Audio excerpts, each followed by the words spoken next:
Next point of energy flow in an ecosystem, that is energy pyramid, ऊर्जेचा मनोरा. Let us study the tropic level. Tropic level, that is पोषण पातळी. Okay. Each level in the food chain is called tropic level. अन्न साखळीमध्ये जी पातळी असते food chain, it is called as A trophic level. म्हणजे प्रत्येक अन्न साखळीमध्ये जी पातळी आहे त्याला काय म्हटलेलं आहे? Trophic level.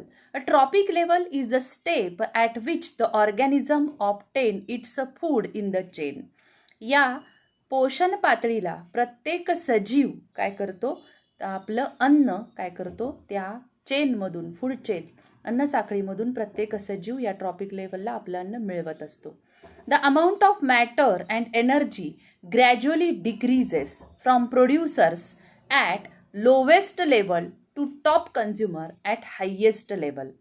म्हणजे प्रत्येक ट्रॉपिक लेवलपासून amount of matter and energy म्हणजे अन्नद्रव्ये, मॅटर आणि ऊर्जा ही काय होते? प्रत्येक trophic level from producers at the lowest level to top consumer म्हणजे उत्पादकापासून ते सर्वोच्च भक्षकांपर्यंत अमाऊंट ऑफ मॅटर आणि एनर्जी म्हणजे ऊर्जा आणि अन्नपदार्थ यांचं प्रमाण हे ग्रॅज्युअली काय होत असतं?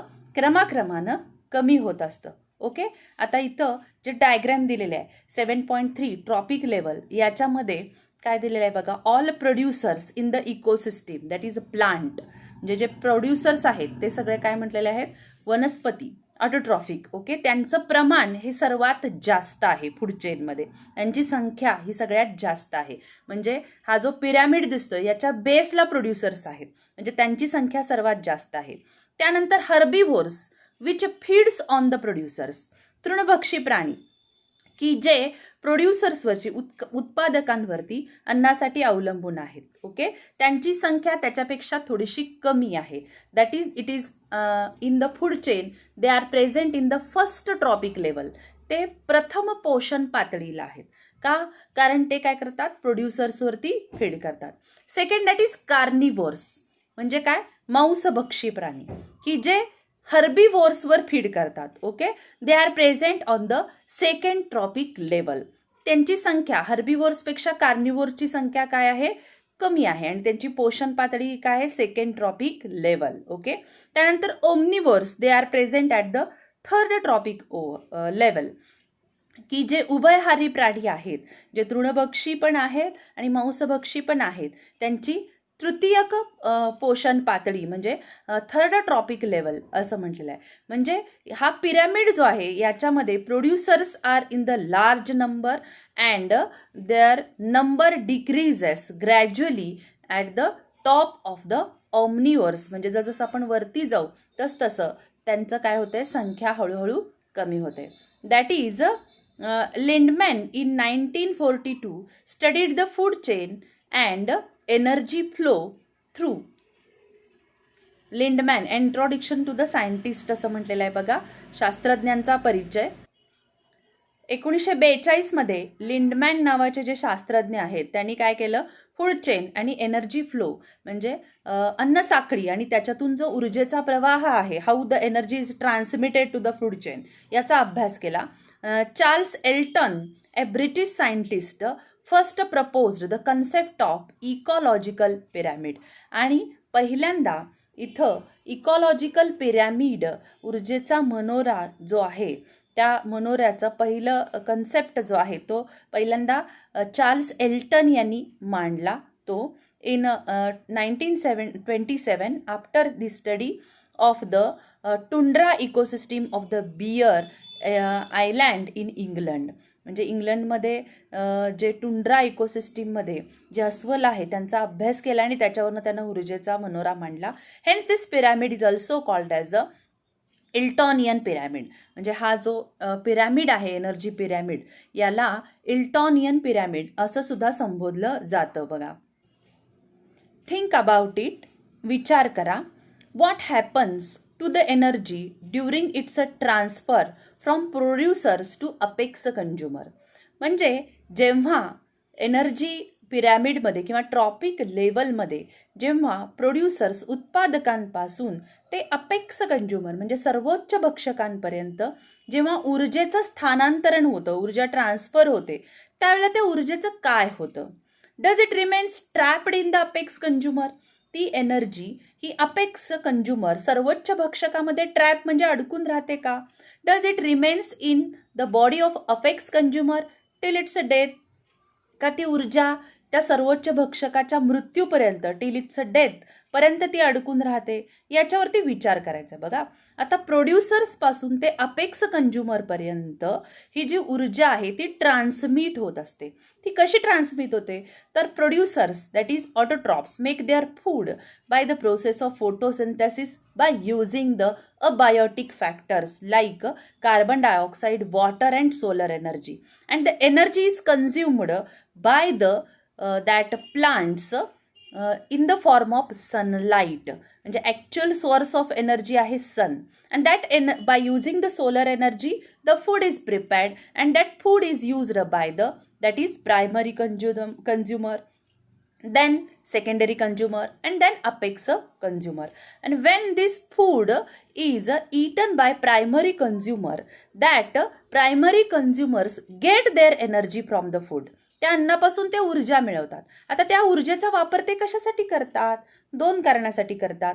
First, for the growth of their body, development of their body. म्हणजे ती जी एनर्जी आहे ती एनर्जी कशासाठी वापरली जाते? तर त्यांच्या शरीराच्या वाढीसाठी, विकासासाठी, आणखी कशासाठी वापरते जाते? During the metabolic activities and different physical activities. म्हणजे काय ते रनिंग असेल किंवा चालणं बोलणं यासाठी त्यांची ती ॲक्टिव्हिटी काय एनर्जी वापरली जाते. म्हणजे सगळीच्या सगळी एनर्जी जी प्रोड्युसर्सपासून त्यांनी घेतलेली आहे ती सगळीच्या सगळी एनर्जी त्यांच्या बॉडीमध्ये स्टोअर होत नाही. इतर रिझनसाठी सुद्धा ती एनर्जी काय केली जाते? वापरली जाते. आता ह्या प्रायमरी कंझ्युमरचा जेव्हा फूड म्हणून सेकंडरी कंझ्युमर जेव्हा वापर करतात त्यावेळेला ते फूड त्यांनी ते फूड ग्रहण केल्यानंतर त्यातला काही पार्ट ते त्यांच्या बॉडीच्या डेव्हलपमेंटसाठी वापरतात किंवा त्यांच्या बॉडीच्या ग्रोथसाठी वापरतात, आणि इतर राहिलेली एनर्जी आहे ती इतर ॲक्टिव्हिटीसाठी वापरतात. असं करत प्रत्येक लेवलला जेव्हा एनर्जी ट्रान्सफर होते त्यावेळेला त्याचा काही भाग हा त्या कन्झ्युमरपासून इतर ॲक्टिव्हिटीसाठी वापरला जातो, आणि त्याच्यामुळं सगळीच्या सगळी एनर्जी प्रोड्युसर्सपासून ते अपेक्स कंझ्युमरपर्यंत ट्रान्समिट होत नाही. त्यातली एनर्जी ही कमी कमी कमी होत जाते. आता शेवटी जेव्हा अपेक्स कंझ्युमरच्या बॉडीपर्यंत किंवा अपेक्स कंझ्युमरपर्यंत ही एनर्जी पोचते सर्वोच्च भक्षकापर्यंत, त्यावेळेला त्यांच्या बॉडीमध्ये ही एनर्जी अडकून राहते का? कारण सर्वोच्च भक्षकांना खाणारे कोणीच नसतात. ओके, तर after the death of apex consumer what happens? The bodies of these apex consumers are decomposed by the bacteria, fungus and mushrooms. कारण ह्या अपेक्स कंझ्युमरच्या बॉडीचं विघटन करतात. कोण विघटन करतं? हे मशरूम्स करतात. ओके, हे फंगस करतात, बॅक्टेरिया करतात. And while decomposition process that energy trapped in the dead plants, dead apex consumer, it is again released into the environment, आणि ती परत एन्व्हायरमेंट मध्ये काय केली जाते? सोडली जाते. म्हणजे does it remains in the body of apex consumer till it's death? म्हणजे मृत्यूपर्यंत ती एनर्जी त्या अपेक्स कंझ्युमरच्या बॉडीमध्ये अडकून राहिलेली असते. After the death by decomposers the body are decomposed, and this energy it is released again in the environment in the form of different gases and simple components. Okay, here second question is asked, use your brain power. म्हणजे तुमचा वापर करा असं म्हटलेलं आहे. बघा, म्हणजे थोडासा विचार करा. इथं मेंदूचा वापर करा किंवा त्याला आपण काय म्हणतो? थोडा विचार करा. काय विचार करा म्हटलेलं आहे बघा. what would happen if the energy remains trapped in the body of apex consumer even after the death? म्हणजे समजा ही जी एनर्जी आहे ही अपेक्स कंझ्युमरमध्ये अडकून राहिली त्यांच्या मृत्यूनंतर सुद्धा, तर काय घडेल? That energy is not given to the environment. त्या पर्यावरणामध्ये ती एनर्जी रिलीज होणार नाही, सराउंडिंगमध्ये रिलीज होणार नाही. And then this energy is not available for the plants again. आणि पुन्हा ती energy in the form of simpler components, साध्या घटकांच्या रूपामध्ये पुन्हा प्रोड्युसर्ससाठी ती अवेलेबल होणार नाही. Second question, what will happen if there were no decomposers like microbes and fungi in the environment? समजा आपल्या पर्यावरणामध्ये विघटकच नसतील, सूक्ष्मजीव किंवा फंगस म्हणजे बुरशी यांसारखे, तर काय होईल? तर कुठलेही अपेक्स कंझ्युमर किंवा कुठलाही प्लांट आणि कुठलंही animal after their death remains as it is. ते आहे तसेच राहतील. Their bodies does not decompose. त्यांची बॉडी डिकम्पोज होणार नाही. आणि जर अशा बॉडी डिकम्पोज झाल्या नाही तर काय होईल याचा आपण थोडासा विचार करून बघूया.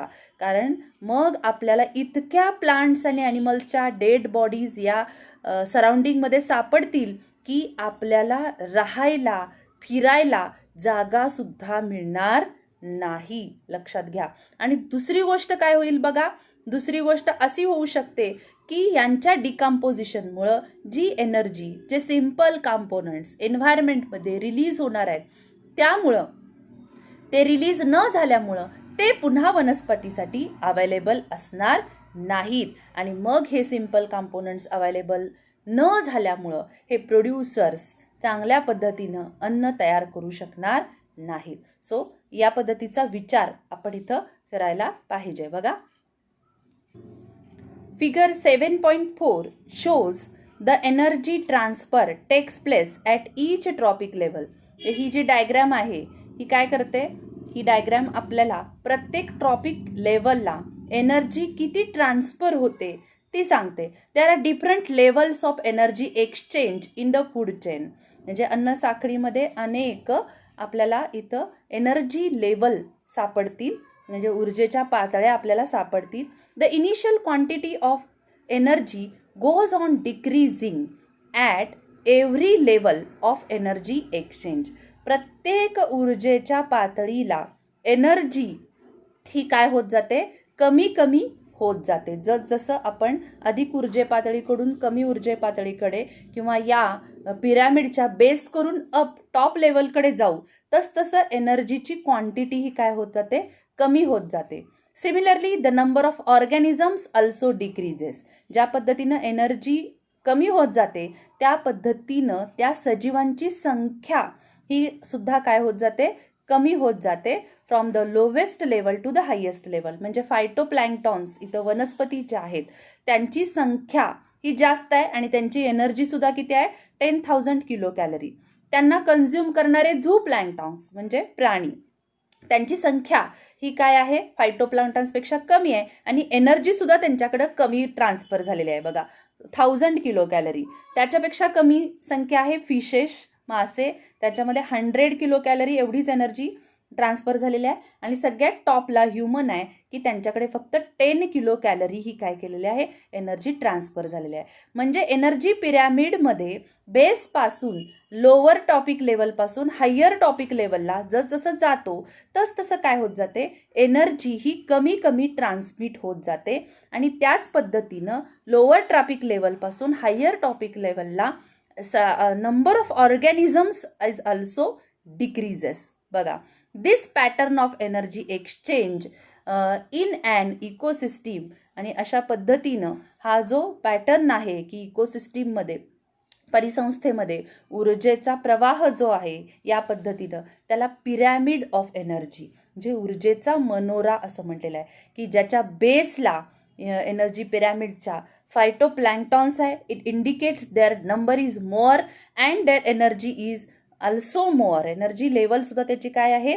जास्त आहे. त्यानंतर झू प्लँक्टॉन्स त्यांची संख्या कमी आहे आणि energy transmitted to them it is also less. Okay, बघा, after the death of apex consumer their energy becomes available to the decomposers.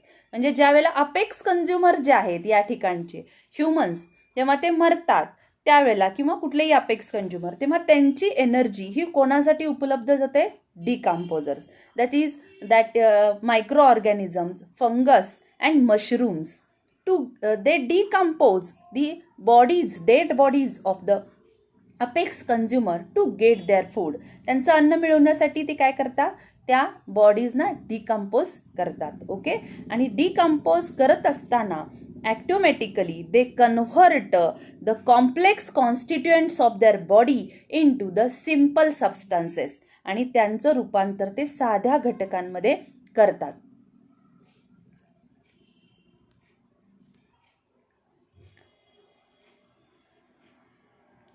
They are called as the decomposers. In the process of obtaining the food from the remains of organisms, decomposers convert them into the simple carbon compounds.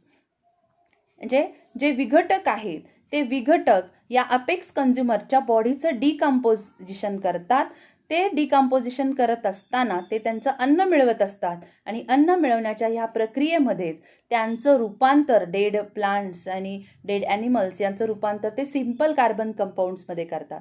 These substances easily mix with air, water and soil from where they are again absorb by plants and incorporated into the food chain. आणि मग हे जे अन्नपदार्थ simple carbon compounds आहेत ते सहजासहजी हवेमध्ये, पाण्यामध्ये, मातीमध्ये मिसळतात की जेणेकरून ते वनस्पतीसाठी पुन्हा अवेलेबल होतात. कारण वनस्पती हेच सगळे सिम्पल कार्बन कंपाऊंड ॲब्सॉर्ब करतात आणि त्याच्यापासून फूड तयार करतात. आणि अशा पद्धतीनं हे सिम्पल कार्बन कंपाऊंड्स किंवा ही एनर्जी अगेन पुन्हा फूड चेनमध्ये दाखल होते किंवा फूड चेनमध्ये एंटर होते. You can now see that due to food web formed by the various modes of nutrition, energy and various nutrients circulate continuously in the ecosystem. आणि मग आपल्या असं लक्षात येतं की वेगवेगळ्या पोषण पातळ्या ज्या आहेत या वेगवेगळ्या पोषण पातळ्यातून जेव्हा ही पोषद्रव्ये किंवा ऊर्जा ही काय होत असते? सतत सर्क्युलेट होत असते. एखाद्या परिसंस्थेमध्ये ही सतत सर्क्युलेट होत असते. The sun is the most important source of energy in the ecosystem. हा जो सूर्य आहे हा सूर्य हा या परिसंस्थेचा सर्वात महत्त्वाचा स्रोत आहे. Green plants of the ecosystem store some of the solar energy in the form of the food. वनस्पती काय करतात? सौर ऊर्जेचा वापर करून अन्न तयार करतात आणि हीच सौर ऊर्जा अन्नाच्या रूपामध्ये साठवून ठेवतात. Therefore before reaching the decomposers this energy is passed on from to trophic level to the next. आणि मग डिकम्पोजर्स पोचेपर्यंत हीच एनर्जी अन्नाच्या रूपामधून एका पोषण पातळीपासून दुसऱ्या पोषण पातळीपर्यंत सर्क्युलेट होत राहते किंवा पुढं जात राहते. Dissipate some amount of energy in the form of heat. आणि जेव्हा डिकम्पोजिशन करत असतात या डेड प्लांट्स आणि ॲनिमल्स यांच्या बॉडीचं त्यावेळेला त्यातली काही एनर्जी उष्णता ऊर्जेच्या रूपामध्ये बाहेर टाकली जाते. However no part of the energy ever return to the sun. परंतु याच्यातला कुठलाही ऊर्जेचा भाग सूर्याकडे परत जात नाही.